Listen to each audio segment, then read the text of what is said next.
Hello WCHS, welcome back to another episode of Wctv. I'm Daniel Blankenship. And I'm Florence York. We got a very informational show this week. First, Tucker will be discussing cyberbullying, how it's all around us and how you can prevent it. Sarah has a couple of students attempt a fun new 40 seconds to win it. And Emma will be talking to students about teenage suicide, how you can help prevent it, and how you can help spread awareness for it. We'll be right back after this.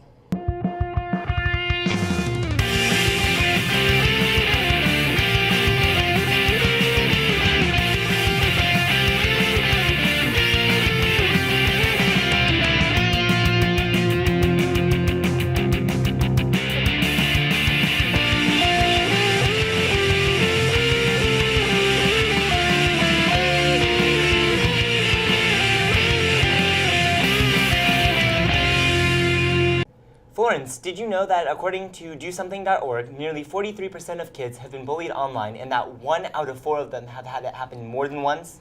Really? That's not acceptable. I also know that there's currently a huge outburst of cyberbullying.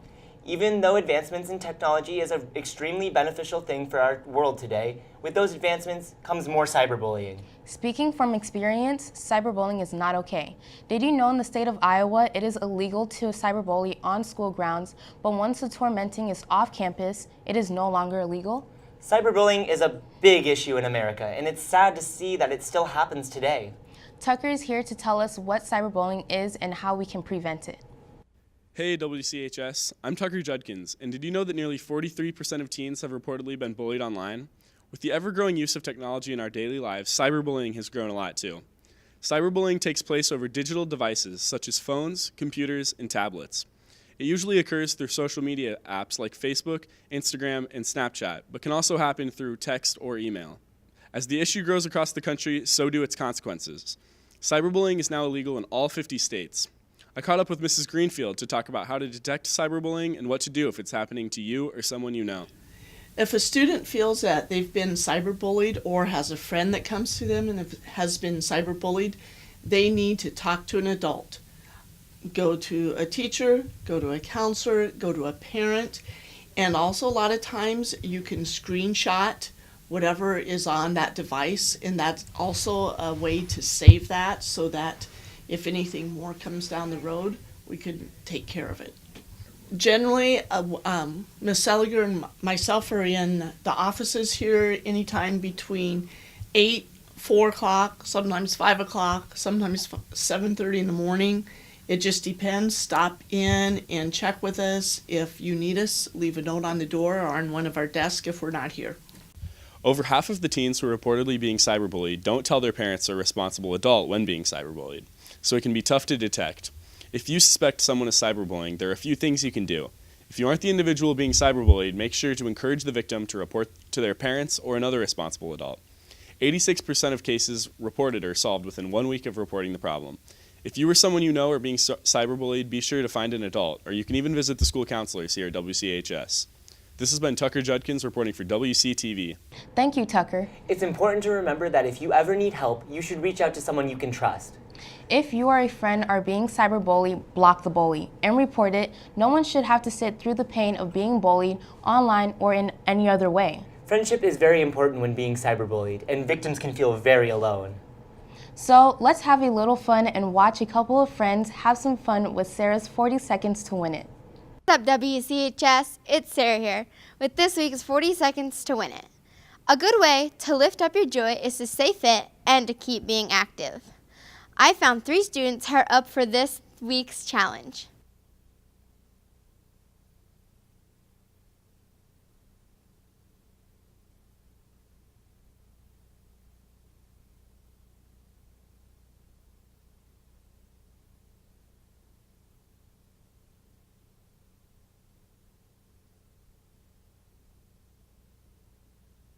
That was a fun challenge. Good job to these 3 students, and thanks for participating in this week's 40 Seconds to Win It. This has been Sarah Lindstrom, reporting for WCTV. Thanks for the laugh, Sarah. As we continue through the show, we will be touching on the topic of suicide. Because it's a rough subject, we would like to give you a warning. If you're not comfortable with this topic, feel free to skip ahead. Suicide affects many people across America. According to AFSP.org, suicide has claimed the lives of nearly 48,000 people in 2018. On top of that, according to kidshealth.org, suicide was the third leading death in teens. Emma has more information on how to prevent suicide and how to spread awareness about teenage suicide. Hello, WCHS. It's Emma. Suicide prevention needs to be made more aware of. Here with me today, I have two students, Livia Taylor and Shelby Eady, to talk more on preventing suicide. Suicide is the second leading cause of death in America of kids aged 12 to 18. There are 3,041 suicide attempts each day in the United States of kids aged 9 to 12. I think these suicide statistics are really sad, and we take physical health a lot more seriously than we do mental health, and that needs to change. It's really sad to think about the thousands of kids who have attempted suicide because they didn't feel they had support. What can we do to help spread awareness? What can we do to help those who are thinking about suicide? Everyone can help spread awareness by talking about the mental illnesses and taking them seriously. Also, keeping a positive attitude and being kind helps people feel wanted and loved. It's really important to spread awareness because this is it's not a joke and people take it as a joke, but it's really serious and it's something that shouldn't be happening. If someone came to me talking about suicide, I would first remind them of all the accomplishments they've made and reassure them that they have people who love and care about them. If you see any changes in your friends, just let people know, talk to a trusted adult and get the help that they need. If you or someone you know is in need of help, you can call the National Suicide Hotline at 1-800-273-8255 or go to nationalsuicidelifeline.org. This has been Emma Stroner reporting for Wctv. Thanks, Emma, and don't forget, if you or anyone you know is in need and in a crisis, you can call the National Suicide Hotline at 1-800-273-8255. As the week comes to a close, let's see what will be happening in the week to come. Don't forget to support the Lynx at home with a boys varsity basketball game versus Algona at 7:45 p.m. on Friday, February 8th. On Saturday, February 9th, there is an ACT testing at the Fort Dodge Testing Center and at the Iowa Central Community College Webster City campus in the Tom Chelsvig building. Also on Saturday, there will be a varsity wrestling districts versus district starting at 12 p.m. at ADM High School. If you are interested in joining the Army National Guard, you are invited to attend a career fair at Camp Dodge in Johnston on Tuesday from 4 o'clock to 5:30 p.m. As a reminder, the choir department has started selling the Singing Valentines. They are $10 and include a personalized song, card, flower, and candy. If your Valentine's isn't close to home, you can order one to be sang over the phone for $5. Payment can be made by cash or check to the high school office or through PayPal online. You can find the link in the announcements for the deadline Tuesday, and they will be delivered on Valentine's Day. And don't forget there will be boys varsity wrestling state duels at 9 a.m. Wednesday through Friday at Wells Fargo Arena in Des Moines. February 11th to February 14th, Miss Nodi will be auditioning students for the spring play A Midnight Summer's Dream. Monday and Tuesday, there will be auditions from 5 to 7 p.m. Wednesday, there will be held from 4 to 6 p.m. Lastly, Thursday, they will be held from 7 to 8 a.m. and 3:13 to 4 o'clock p.m. If you happen to have any conflicts with these dates or would like to help backstage, please talk to Miss Nodi as soon as possible. And Thursday night, there will be a boys varsity basketball game against Boone at 7:45 at home. Is it cold in here or is it just me? Are you kidding? This is nothing compared to the polar vortex that we had last week. That's true. Last week it hit the negatives hard. Hopefully, the weather will calm down for us. Well, we have Jacob Shoot doing the weather, so let's see if our dreams come true.